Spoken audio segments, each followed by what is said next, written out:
पहले भारत की पहचान पूरी दुनिया में जादू और टोने के देश के रूप में होती थी, लेकिन विवेकानंद ने जब शिकागो के धर्म सम्मेलन में भारत का पक्ष रखा, भारतीय संस्कृति का पक्ष रखा, तो दुनिया भारत के आध्यात्मिक ज्ञान से नए सिरे से परिचित हुई और भारत की एक आध्यात्मिक पहचान हो गई। फिर 20वीं शताब्दी के अंतिम तक आते आते भारत ने आईटी के क्षेत्र में बड़े रेवोल्यूशन को संभव बनाया और आईटी क्रांति के नाते भारत की पूरी दुनिया में एक और नई पहचान हो गई और पूरी दुनिया में कहा जाने लगा कि भारत को क्यों जाना जाए, तो कहा जाने लगा कि आईटी, ब्यूटी, स्पिरिचुअलिटी के कारण जाना जाए। खैर, धीरे धीरे ये सारी चीज़ें आगे बढ़ती गई और 21वीं सदी में भारत ने कई और पहचान कायम की है, जिसमें से Bharat pharmacy of the world के रूप में इस समय पूरी दुनिया में जाना जा रहा है। कोरोना महामारी के दौर में पूरी दुनिया ने देखा कि भारत ने फार्मेसी के क्षेत्र में अपने प्रभाव को कैसे महसूस करवाया। कई देशों को हम लोगों ने वैक्सीन दी। साथ ही साथ कोरोना के समय में ही स्टार्टअप रेवोल्यूशन हुआ और 2021 में भारत के 44 स्टार्टअप यूनिकॉर्न बने। लेकिन भारत अब एक नई पहचान के कारण पूरी दुनिया में चर्चा में आ गया है, यूपीआई क्रांति या डिजिटल पेमेंट क्रांति।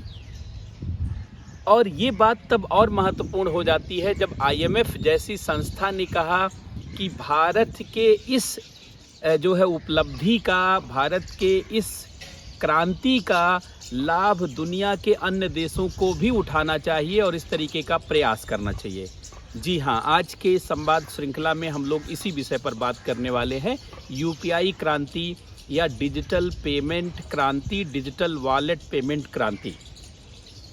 आप भारत के कोने कोने में आप जा कर के देख सकते हैं और बहुत जो है निचले तबकों तक जा कर के देख सकते हैं कि भारत में ये क्रांति फैल चुकी है। बल्कि तमाम विदेशी भी आकर के आश्चर्यचकित हैं कि भारत में जो ज़मीन पर सामान बेचने वाला, पटरी पर सामान बेचने वाला, ठेले पर सामान बेचने वाला व्यक्ति है, वह भी डिजिटल वॉलेट का प्रयोग कर रहा है। गूगल पे, फ़ोन पे, पेटीएम, अमेजन पे, ऐसी तमाम जो है डिजिटल पेमेंट सेवाओं का उपयोग कर रहा है। और आश्चर्य तो तब हो गया कि बहुत सारे भिखमंगे भी डिजिटल वॉलेट का या पेमेंट सिस्टम का उपयोग करते हैं। कि आपने देखा होगा कि एक वीडियो में दिखाया गया कि एक जो भीख मांगने वाला व्यक्ति था, कटोरे में ऐसे भीख मांग रहा था। तो दूसरे ने कहा कि ऐसा संकेत दिया कि नहीं, मेरे पास छुट्टा नहीं है, पैसा नहीं। उसने तुरंत कटोरा उलट दिया, कहा इधर स्कैनर है। तो सोचिए इस तरीके की चीज़ें। और इसी तरीके का जो है अभी एक विदेशी के साथ एक घटना हुई चांदनी चौक में कि एक विदेशी व्यक्ति आया हुआ था किसी, आप जानते होंगे पराठे वाली गली और तमाम गली, तो वहाँ छोटा सा एक रेस्टोरेंट है, मैं नाम नहीं लेना चाहूँगा। तो उसमें वो व्यक्ति खाने के लिए गया, तो वेटर ने उससे कहा भाई टिप दीजिए। तो उसने कहा कि मेरे पास तो कैश है नहीं। तो वेटर ने अपने ऐसे बैंड पहन रखा था, उसके पे स्कैनर था। उसने कहा ये है, अर्थात स्कैन करिए और पेमेंट दीजिए। उस जो है विदेशी व्यक्ति को बहुत ही अच्छा लगा कि भाई वेटर भी इतना स्मार्ट हो चुका है कि उसको टिप देने के लिए अब कैश पैसे की ज़रूरत नहीं है, बल्कि सीधे आप डिजिटल वॉलेट से उसको पेमेंट ट्रांसफ़र कर सकते हैं। इस कदर भारत में डिजिटल पेमेंट की क्रांति फैल चुकी है। अब आप सोचिए कि क्या यह बहुत बड़ी क्रांति नहीं है? बहुत बड़ी क्रांति है। और आईएमएफ जैसी संस्था जो पूरी दुनिया में आर्थिक सुधार का नेतृत्व करती है, आर्थिक सुधारों के लिए जो है सुझाव देती है, वह स्वयं कह रही है कि भारत के इस क्रांति का लाभ दुनिया के अन्य देशों को उठाना चाहिए और भारत से प्रेरणा लेकर के इसको अपनाना चाहिए। नहीं तो आने वाले समय में आपकी डिजिटल इकोनॉमी का ग्रोथ नहीं हो पाएगा और भारत ये सारी बाजी जानते हैं जीत ले जाएगा। क्या ईश्वरीय संयोग है। लगता है भारत के जो है भाग्य में इस तरीके का, प्रारब्ध में इस तरीके की चीज़ें थी कि अपने आप एक ऐसी क्रांति फैल गई जिसमें बहुत बड़े एफर्ट की ज़रूरत नहीं पड़ी, कोई नया इंफ्रास्ट्रक्चर बनाना नहीं पड़ा। वही बैंक, वही खाते, वही मोबाइल, वही इंटरनेट। क्या इसमें कुछ भारत ने बनाया क्या? इंटरनेट ना हमने बनाया, ना मोबाइल। मोबाइल तो मार्टिन कूपर ने बनाया। इंटरनेट सब लोग जानते हैं टिम बर्नर ली ने बनाया, है कि नहीं? टिम बर्नर ली ने बनाया, और जो है विंटन सर्फ ने बनाया। इंटरनेट को बढ़ाने में मदद किया, और साथ में हमने बैंक खाते भी नहीं बढ़ाए, बैंक के जो है ब्रांच भी नहीं बढ़ाए, लेकिन क्रांति हो गई क्योंकि सरकार के एक अच्छे मन स्थिति के कारण संभव हुई। 2015 में भारत सरकार ने डिजिटल इंडिया कार्यक्रम को लॉन्च किया, और 2016 में इसी डिजिटल इंडिया कार्यक्रम के अंतर्गत भारत सरकार ने यूपीआई को लॉन्च किया, और उसके बाद नोटबंदी हुई। उसी नोटबंदी से भारत की यूपीआई यूनिफाइड पेमेंट इंटरफेस का सिस्टम पॉपुलर होने लगा। लेकिन 2015 में भारत में इंटरनेट तक केवल 19% लोगों तक ही इंटरनेट की पहुंच थी, और मात्र 15 करोड़ लोगों के पास मोबाइल थी। लेकिन आज 2023 में 85 करोड़ लोगों की इंटरनेट तक पहुंच है, और 122 करोड़ लोगों तक मोबाइल है, जिसके नाते ये यूपीआई क्रांति, डिजिटल क्रांति आग से भी तेजी से फैल रही है, तूफान से भी तेजी से फैल रही है। और आप देखिए, एक बड़ा क्रांति होते हुए अपने सामने आप देख पा रहे हैं।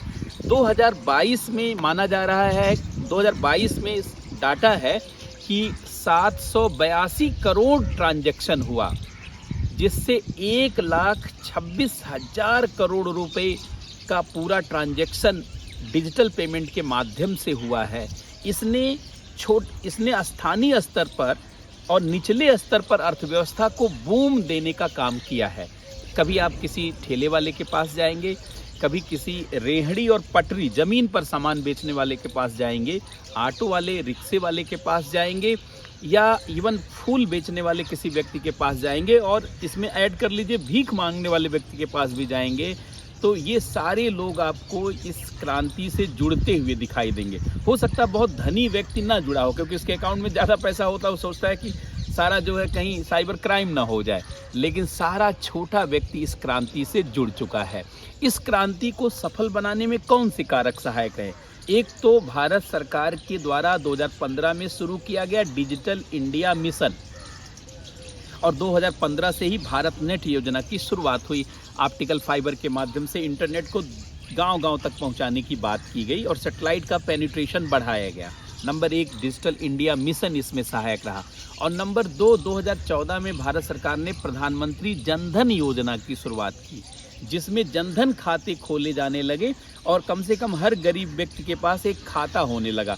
आज के समय में लगभग 48 करोड़ लोगों के पास जनधन खाते हो चुके हैं। और इसके अलावा मोबाइल की टेक्नोलॉजी में PLI जैसे कार्यक्रम, प्रोडक्शन लिंक्ड इंसेंटिव जैसे कार्यक्रमों ने बड़ी भूमिका निभाई है। भारत में मोबाइल का, स्मार्टफोन का बड़े स्तर पर उत्पादन होने लगा है, और मोबाइल स्मार्टफोन के उत्पादन से भी बहुत अनुकूल परिस्थितियां बनी। और 2022 में भारत की सरकार ने 5G, बहुत तेज गति के इंटरनेट मोबाइल सिस्टम और पूरे जो है जनरेशन को अपनाया। इससे भी बहुत फास्ट हुआ है सारा सिस्टम, और अंततः यूपीआई और डिजिटल पेमेंट अपने चरम पर आकर के विकसित हो गया। एक चीज़ मैं आपसे बता देना चाहता हूँ, डिजिटल पेमेंट की शुरुआत 2015 या 16 में नहीं हुई है। डिजिटल पेमेंट की शुरुआत भारत में 2006 से शुरू की गई, जब ई-कॉमर्स को भारत में अपनाया गया। भारत में ई-कॉमर्स, इलेक्ट्रॉनिक कॉमर्स को कब अपनाया गया? 2006 में। और ई-गवर्नेंस को भारत में कब शुरू किया गया? 2006 में। 2006 में जब ई-कॉमर्स को शुरू किया गया, तो तमाम ई-कॉमर्स कंपनियां भारत में बनने लगी। 2007 में फ्लिपकार्ट आई, 2008 में जोमेटो आई, 2010 में पेटीएम आया, ओला जैसी चीज़ें आईं, और इसके बाद फिर 2015 में फ़ोनपे आया, फिर 2016 में यूपीआई सिस्टम भीम वाला जो ऐप आया, और इसके बाद फिर गूगल पे और एप्पल पे, अमेजन पे, अब तो व्हाट्सएप पे आप मार्क जुकरबर्ग का प्रयास देखिए, और इस तरीके की बहुत सारी चीज़ों को देखिए। मार्क जुकरबर्ग ने भी कहा कि अगर भारत का यूपीआई सिस्टम नहीं होता तो हम व्हाट्सएप पे पेमेंट सिस्टम की कभी कल्पना नहीं कर सकते थे। तो आप समझ सकते हैं किस तरीके से प्रयास, भारत के प्रयासों की प्रशंसा हो रही है, और पूरी दुनिया में यह चर्चा का विषय बना हुआ है। अब देखिए, डिजिटल पेमेंट सिस्टम को कौन संचालित करता है? National payment corporation of India और आरबीआई 2009 में स्थापना हुई, national payment corporation of India, और आरबीआई 1935 में स्थापना हुई है। अर्थात ये सारा संचालन आरबीआई के निर्देशन में हो रहा है और national payment corporation of India के माध्यम से। और यूपीआई में किसी तरीके का अगर आप देखिए तो साइबर क्राइम की भी चुनौती नहीं है। ये सिस्टम बहुत ही बेहतर है, जिसके नाते हैकर्स जानते हैं इस सिस्टम का तोड़ नहीं निकाल पा रहे हैं। यही कारण है कि यूपीआई का ट्रांजैक्शन बहुत सेफ भी है। इसमें डरने की ज़रूरत नहीं है कि आपके खाते में दूसरा सेंध लगा ले जाएगा। जब तक कि आप अपना पासवर्ड या उससे संबंधित चीज़ों को आप किसी के साथ ना शेयर करें, देखें तो ये बहुत जो है सेफ सिस्टम भी है। और इसके पॉपुलर होने का एक बड़ा कारण यह भी है। अच्छा, दूसरे जानते हैं कैश को लेकर के चलना, कैश संभालना यह भी बहुत टफ होता था और तमाम पॉकेट मार घूमते थे और पॉकेट काट लेते थे। शायद ही कोई ऐसा व्यक्ति होगा जिसका कभी पॉकेट ना कटा हो। अक्सर जानते हैं पॉकेट काट लेते थे पॉकेट मार। एक बार मेरी भी पॉकेट जो है कटी थी दिल्ली रेलवे स्टेशन पर। तो मुझे याद है कि पॉकेट मार कितने सक्रिय थे। अब तो पॉकेट मार जानते हैं, अगर आप बुलाइए भी कि आइए ज़रा पॉकेट काट लीजिए, तो वो कहते नहीं है पॉकेट काटने की ज़रूरत नहीं, क्योंकि इस पॉकेट में कुछ है नहीं। और आप समझ सकते हैं कि पॉकेट मारी की पूरी व्यवस्था को ही ध्वस्त कर दिया डिजिटल क्रांति ने, और इस सिस्टम ने एक नए तरीके का वातावरण बनाया है। तो आज की संवाद श्रृंखला में हम इस विषय पर इसलिए बात कर रहे थे क्योंकि एग्ज़ाम के लिए यह बहुत महत्वपूर्ण विषय बन गया है, यूपीआई क्रांति या डिजिटल पेमेंट क्रांति। अब आपको इससे संबंधित सारे टॉपिक को क्लियर करके रखना होगा, जैसे ई कॉमर्स को क्लियर करके रखना होगा, ई गवर्नेंस को क्लियर करके रखना होगा, ई ट्रेड को आपको क्लियर करके रखना होगा, डिजिटल पेमेंट सिस्टम को क्लियर करके रखना होगा, पेमेंट बैंक को भी आपको क्लियर करके रखना होगा, जनधन खाते को क्लियर करके रखना होगा, डिजिटल इंडिया कार्यक्रम को आपको जानते हैं पूरी तरीके से समझना होगा और इससे संबंधित चीज़ों को जानना होगा। अच्छा, इसके अलावा अभी आज की संवाद श्रृंखला में तो मैं बात नहीं कर रहा हूँ, आपको आज के सॉफ्टवेयर और ब्लॉकचेन सॉफ्टवेयर और टेक्नोलॉजी के बारे में भी समझ रखनी होगी, ताकि आप जान सकें कि पूरा जो सिस्टम है फिनटेक टेक्नोलॉजी का, फाइनेंशियल टेक्नोलॉजी का, वह भी क्या है। मतलब आपको फिनटेक टेक्नोलॉजी की भी समझ रखनी होगी, क्योंकि इन सारी चीज़ों की समझ रखेंगे तो एग्ज़ाम में पूछे जाने वाले प्रश्नों और उनसे संबंधित सारी चीज़ों पर आपकी बेहतर पकड़ रहेगी। तो आज के इस कार्यक्रम में इतना ही, फिर आगे हम लोग कल नए विषय के साथ मिलेंगे। बहुत बहुत धन्यवाद, बहुत बहुत नमस्कार।